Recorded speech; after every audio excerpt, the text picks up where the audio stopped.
jazz funk. Oh, Yeah. The double. That's even worse. The mixture, the cerebral musicality of jazz mixed with the visceral groove of funk.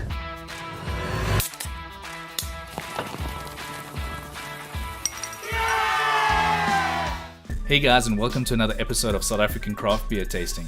Alright, before we get into the beer, I'd just like to quickly thank everybody for watching my videos this year and supporting. Thanks to the subscribers, and of course thanks to all the breweries for all the fantastic beers.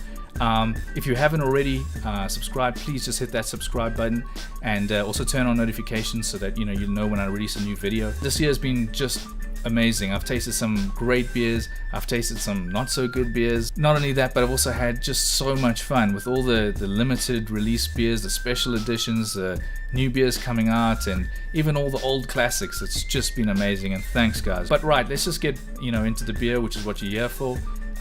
Today we've got something really special, something from a small indie brewing company called Shields Brewing, and I've been really desperate to get my hands on this for quite a while now, so it should be a good one. This beer is named after one of the most sought after musical instruments of all time, and that's the legendary bass guitar of James Jameson's, named the Funk Machine. Basically, he was on his deathbed when it got stolen, and the bass guitar was pretty much part of like hundreds of pop and R&B records that were recorded under the Motown label. So just legendary stuff with like people like Marvin Gaye, etc.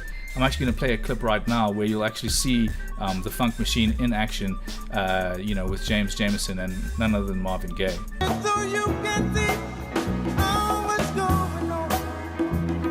what's going on. It's actually a really interesting story if you're into music history, or just anything like that, into dockies. There's quite a lot of clips out there on YouTube that you can get where there's groups of people still out there looking for this guitar because it got stolen while he was on his deathbed and never returned, never found.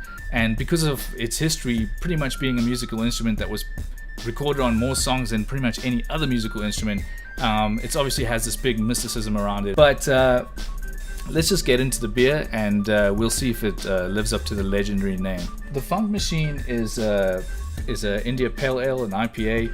As I say, it's by Shields, and this is what it looks like right there. Nice basic design, and if you look, you've got a little bit of a bass guitar head right there. Cool bottle. It's a 340ml, and let's just take a look. It's a 5.6% alcohol and 51 IBUs. So nice bunch of bittering there, should be fantastic. Another interesting thing about this beer, which has made me want to taste it, is that they're using 3 different types of hops, and one of those is El Dorado, which is a hop that's really simmering in the industry right now, and one that hasn't quite reached the fame of Mosaic, for example, which is also in this beer, but I think it's going to get there over time, so I really wanted to give this a try. And not only that, but it also uses Southern Passion, which, as you know, is a local hop, and that makes for some exciting drinking. But let's get this thing in the glass, let's take a look and see what it looks like, give it a smell, give it a taste, and see what it's all about. Alrighty, been excited for this, and I also want to say cheers to Daniel from Shields Brewing for actually getting this beer to me. Obviously it's more available in Cape Town than it is Joburg, so he went really out of his way to make sure I get this, and I really appreciate that. Alrighty, I'm not going to pour the full thing, I want to leave a little bit of space in the glass there. Put that right there. Alright guys, look at that. I hope you can see nicely through the lens there, but it's got this deep golden color. It's got a tiny touch of haze, but it is clear. I can see my window, the frame and everything in front of me through it. It is clear, but it's got this sort of deep color that almost lends itself to almost looking a little hazy. As you can see there, fantastic, very thick knitted head. And I just want to point out that when you get that thick knitted head like that, it means the brewer's done a fantastic job. Let's take a look at that. Fantastic lacing, just sort of thick and just rolls down the glass. Okay, that looks fantastic. Alright, but let's go ahead and give it a smell and see what we pick up. I won't lie, since I opened the bottle, I just got this big boost of tropical fruit, so I'm expecting a lot.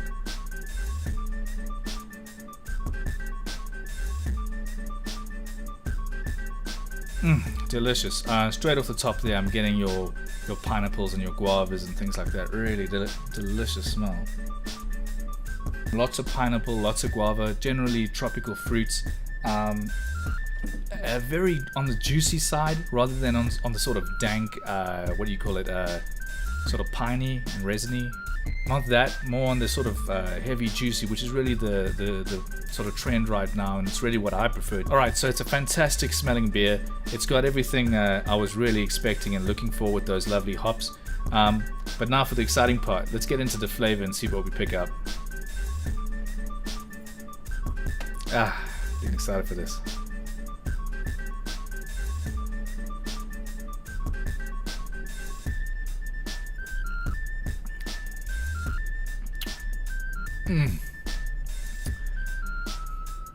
That is mind-blowingly good.